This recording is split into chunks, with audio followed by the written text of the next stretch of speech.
with the combine. Yeah, it's interesting at the combine. You look at the drills, and we see those during the night, and we talk about the drills. But really, the talk is about free agency, which is about to start next week, and it's going to be a bonanza. And the talk is that, well, Kyler Murray could be on his way. And barring a trade in the next couple of days, it looks like Kyler Murray very likely will be released and will have an opportunity to explore free agency. The question is, does Kyler Murray want to go for the most dollars available to a team that might be struggling and have a chance to actually make another boatload of dollars? Or does Kyler Murray want to go to a place to rehab his career and give himself a chance to win? Minnesota has been a place that has been talked about a ton. Obviously, JJ McCarthy is there entering his third year of his career, but Kyler Murray would be there to push him and potentially challenge him for that role. Could Kyler Murray say, I'm going to take less dollars, but I'm going to go to Minnesota to potentially win that job and then rehab my career and parlay it into a different second chapter of his story? Do you like it? Love it. He's going to be 29 years old, Greeny. He started 87 games, and with that offense led by Justin Jefferson, if I was a quarterback and I could be coached by Kevin O'Connell with all those weapons they have in Minnesota, I would walk from Phoenix to Minnesota. And by the way, I wouldn't give up on JJ McCarthy, who's 23 years old and has started 10 games, by the way. But they need competition, and with his athleticism and arm strength, they'll be able to get the ball down the field to arguably the best receiver in Justin Jefferson. I only like it. I do not love it. If I were Minnesota, I'll go back to last week. My number one goal, trade for Mac Jones. Number two would be Aaron Rodgers, and then I would entertain Kyler. This is why I only like it. Kyler still, in Kyler's words, I want to be a playmaker. I want to be a playmaker. I want to be a playmaker. That's not the role of the quarterback in this offense. And this offense, point guard. That's why you see some guys that maybe aren't these wow physical talents thrive because they don't rely on like, oh, okay, let me go be the guy above the X's and O's. And that's why you sit there and go, there's guys that I sit there and say from a skill set make more sense. I'd also say this is, and I think the world of Kevin O'Connell. This is his first adversity, I feel, as a head coach. You know, coming off of we moved on from Sam, that's an organizational, this is an enormous signing. You have everybody else in your locker room you have to pay attention to.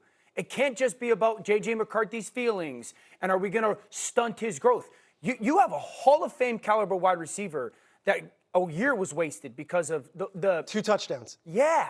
You know, it's like this is a big decision by Kevin O'Connell for his locker room. Can I give you 2 more names that were buzzing there and tell me what you guys think on this? Daniel Jones is a possibility for Minnesota. And I know you say, well, Daniel Jones is going to go to the Colts. No. There's a chance the Colts transition him. There's also a chance that they don't. And then Daniel Jones is a pure free agent. He was there for half the season, and O'Connell and him got along. The other name, if he's released by the Las Vegas Raiders, Geno Smith is a possibility. It's more of that veteran voice. Hey, JJ, we're going to have a veteran voice in the locker room that maybe you didn't have last year. You like those better? I like both Daniel Jones and Geno Smith better than Kyler Murray. For that offense? Correct. Specifically, final word. Yeah, Daniel Jones, I don't see it in Minnesota. They're right now $60 million over the cap. For them to get a player on a transition tag, they would have to front load the deal. I think that would be a really heavy lift. All right, we have so much to do, as you can already get a sense. Combine, all we heard is what he couldn't do. He didn't finish great. He only had 15 career starts. He was by far the best thrower of the football. He is clearly QB2. There's a much bigger gap between QB2 and QB3 than QB1. Fernando Mendoza and Ty Simpson's outstanding workout on Saturday. Dan, what did you think? I thought Ty Simpson, 2 things. The ball came off his hand the most naturally and the best feet. I agree. Also, the fact that he weighed in about 10 to 15 more pounds than he did when he was playing at the end of the season for Alabama. Clearly thought it was the best quarterback performance. And I think it solidifies his first half of the first round standing. That's sort of the way it feels like it's trending right now. You know, I do the podcast all year. So there was a moment in this season when people were talking about him as QB1, and then it falls off. But now it seems like it's sort of the roller coaster is headed back up again. What are you hearing from teams about him? He actually interviewed tremendously well also. You have to understand, this is the son of a coach, and not just a high school coach, a college coach. His father, Jason Simpson, has been the coach at UT Martin since 2006. Ty Simpson was basically a Marv Marinovich-style ball in your hands at the cradle and has been a quarterback his entire life. And when he interviewed with teams, his cerebral nature, his ability to call out coverages. There was one moment where a team told me they asked him, hey, Ty, give us the longest play call you've done. He named the down, the distance, the opponent, the score. He has one of those brains. That's something you don't see on film that you get in the interview process. Yeah, limited number of games played, so much to talk about. He's going to be the most interesting player, I think, as we work towards the draft. That said, who do you think is the best player in the draft. Jeremiah Love, the running back from Notre Dame. This young man put on an absolute show when it comes to physical talent and athletic ability at the combine. To be his size and to run 4.36 coming off of his performance in his career at Notre Dame, I know he's not going to go number 1 overall. That is more than likely going to be Fernando Mendoza. But when it comes to the best player in the draft, that's Jeremiah Love. I've been hearing that all season long, from Mel, Mike, and the question is just about the position, right? How high are you willing to take a running back? Because there's no pick that's too high for the talent in this case. Correct. And there were even some teams that said he could play receiver at the NFL. So I think going into the draft, we said, oh, he'll just go to Kansas City at 9. Nah. I agree with Dan. Oh, he's top 5 because he's so explosive. You take that time speed with 42 career touchdowns, Greeny. I can see John Harbaugh, first pick as a New York Giant, say, hey, we're going to build around this guy. No shot he falls to number 9. We'll see. The Giants obviously took Saquon Barkley once upon a time that high in the draft. We'll see if they do it again. And then, Peter, let's get to the player that you said was quarterback having the number 2 overall pick in a year where there's only one elite quarterback prospect in the draft. Jets general manager Darren Muji would love to trade up and draft Fernando Mendoza, but he doesn't expect that the Raiders are going to be interested. When talking to our very own Rich Cimini, Muji said that he would, quote, absolutely talk to his friend, Raiders GM John Spytek, end quote, but he believes any talk of trading up to take the Heisman winner will fall on deaf ears.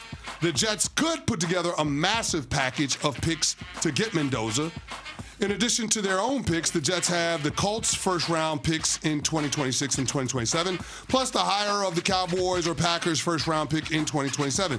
Teams can trade first-round picks up to 3 years in advance, so the Jets could call the Raiders right now and offer them a total of 6 first-round draft picks for the number 1 overall pick. That's a rich offer for any player. But if the Jets got to the place of offering 4 first-round picks over the next 3 drafts, the Raiders would be foolish not to take it. After all, their timeline was just reset with a coaching change in hiring Clint Kubiak.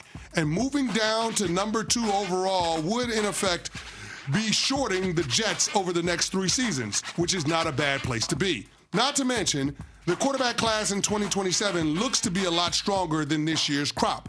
So, if the Jets are desperate enough and the Raiders are smart enough, this deal not only could, but should happen. I get your point, but you can't really get anywhere in the NFL if you don't have a quarterback. And if you have a guy like Fernando Mendoza available, even if you get an offer that is so hard to turn down, that could improve your football team in a multitude of ways, does it matter if you don't have a quarterback? I'm not saying that I won't have a quarterback at some point. I just won't have a quarterback now. And if we're being honest, more quarterbacks are ruined than made. Are the Raiders in a position where they can support a young franchise quarterback and not let him get the career knocked out of it? Do you feel that confident about that offensive line? No. Do you feel that confident about the infrastructure within the organization? I'm just putting it out there. At some point, it gets to be too good of an offer to pass up on. And I'm just pointing out the fact that if the Jets are insistent on getting a quarterback in this draft, they have all the ammunition they would ever need. They can offer, right now today, the Raiders 6 first-round draft picks. And guess what? On draft day, they can offer them 7 because you can trade draft picks up until 4 years into the future on the day of the draft. So I'm just saying, if the Jets want to get crazy here, they can offer a lot of first-round draft picks. And at some point, whether it's 3 first-rounders, 4 first-rounders, 5 first-rounders over the next 3 or 4 years, at some point, the Raiders have to say yes. Okay, there's a couple of, I have a bunch of follow-ups. Number 1, to answer your question about do you have confidence in the Raiders' infrastructure to develop Mendoza, my answer is yes if they keep Geno Smith. And what I mean by that is you don't have to play him right away just because you draft him right away. Sure. Right? So keep Geno, play Geno until it's obvious that Mendoza should play. And by the way, if that happens a year from now, so be it. That's point number 1. Point number 2, for clarification purposes, how many first rounders are you saying the Jets should give up? Today, it could... No, not how many can they? How many should they? 4. 4 first rounders? Yes. Okay, and they can give up as many as 6. If you're the New York Jets and you're saying what I said last year about the Steelers, buy your way out of purgatory, okay? What you're saying about the Jets is finally buy your way out. It's what you did. But I'm not starting with Mendoza. I'm starting with the Bengals. You're starting with a veteran quarterback. Yeah. I need to know, are the Cincinnati Bengals going to say no if I offer them 6 first-rounders for Joe Burrow? Is Joe Burrow going to say no too, though, because he's got a no-trade clause? I need to know all of that. But you gotta try, right? And then if I'm the New York Jets, because everything leaks, if I'm the New York Jets, I'm making sure that leaks. I want that to leak. I'm as soon as they say no, I'm calling Schefter and I'm saying, just so you know, we just called the Bengals. We offered 6 first-rounders for Burrow. They said no. Because now what I'm doing is I'm creating all the drama. And people are going to call Cincinnati, and none of them can offer what I can offer. Then I'm getting in Joe Burrow's head. Should I accept the trade? Should I not accept the trade? I'm starting that process because I got a month plus.